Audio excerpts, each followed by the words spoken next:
Hi guys, welcome back to your weekly dose of life-work balance.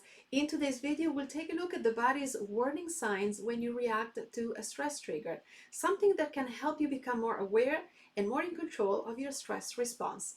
My name is Sabrina Cadini. I'm your holistic precision life coach and the creator of the life-work balance system, helping you live and work better by prioritizing yourself with customized lifestyle changes.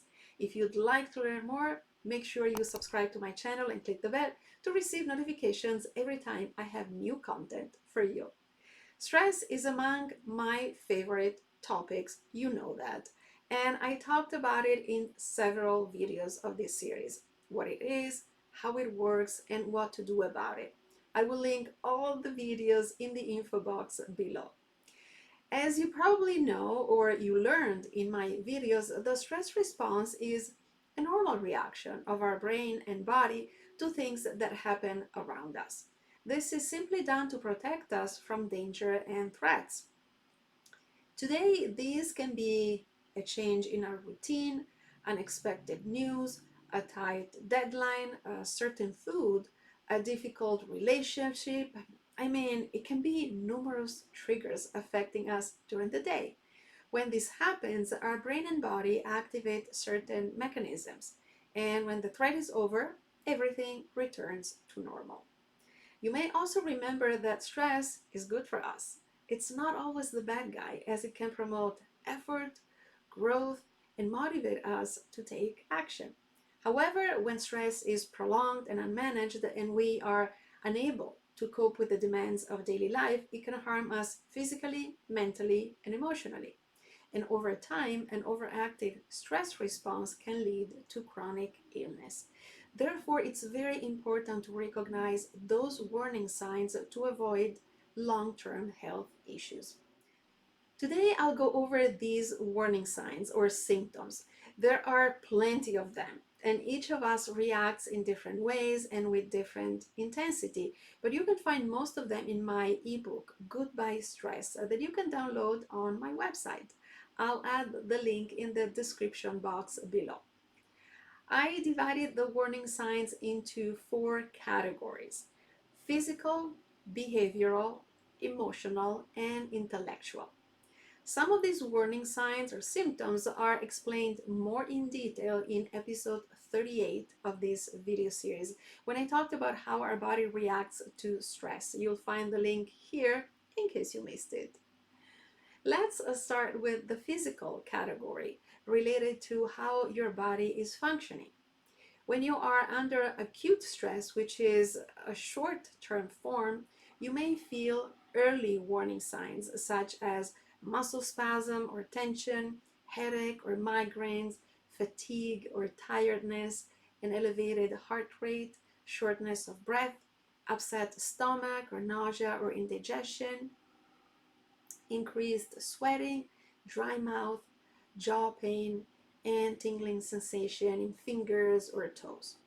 When you are overstressed and you're basically marinating in stress hormones constantly, you may feel any of these secondary warning signs: prolonged, frequent headaches, heartburn, susceptibility to cold or mild illness, rashes, hives, skin irritation, also dizziness or faintness, heart palpitations, chest pain, increased blood pressure, and ongoing nausea and stomachache. Next, let's talk about the behavioral category related to what you are doing. Early warning signs can include appetite changes, compulsive eating, impatience, carelessness, hyperactivity, poor productivity, this is a big one, complaining more, low energy, avoidance of situations or places, change in sleeping patterns, social withdrawal or isolation, changes in libido, nail biting, teeth grinding, and hair twisting. Secondary warning signs may include increased alcohol, cigarette, and drug use, excessive gambling or impulsive buying, increased absenteeism, aggression or irritability, insomnia, and sudden outbursts of crying. Moving on to the emotional category related to what you are feeling. Early warning signs can be anxiety or sadness, depression, moodiness or grumpiness, frustration, overwhelm, loss of a sense of humor, confusion, reduced confidence or low self esteem, feelings of guilt and shame. While secondary warning signs may include extreme anger or resentment, impatience, overwhelming feelings of panic or anxiety, fear of failure, less interest in hobbies or family activities, apathy, restlessness, hopelessness, and defensiveness. And last, the intellectual category related to how your mind is functioning. You should pay attention to the following early warning signs: inability to focus, brain fog or confusion, reduced coordination or creativity, becoming more vague or forgetful, negative globalization, and it means everything seems to go wrong. Also, fear of rejection, rushed decisions, oversensitive to criticism. And then secondary warning signs may include impaired decision making, negative self talk, and this includes fear of failure, feelings of unfairness, poor judgment, loss of objectivity, thoughts of escaping or running away, and racing thoughts. And this means you can't switch off. When you start feeling any of the secondary warning signs that I mentioned, you may be very close to burnout. I dedicated an entire video to burnout in episode 26 of this series, and I'll link it here in case you want to know more. Did you recognize any of these warning signs? Have you been feeling any of them for a while? If you answered yes, it means that your body and brain are under a lot of pressure caused by something in your personal life or in the workplace.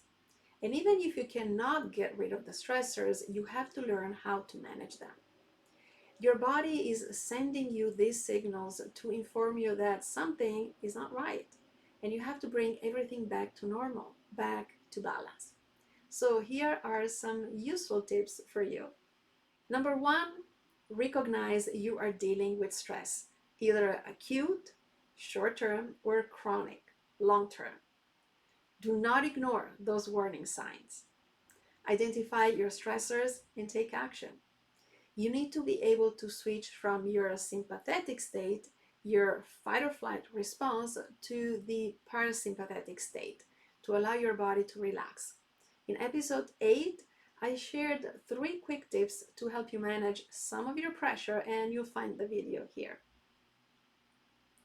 Tip number 2, take care of yourself. I keep saying that we are more important than our jobs, and we have to prioritize ourselves if we want to live a healthy and long life.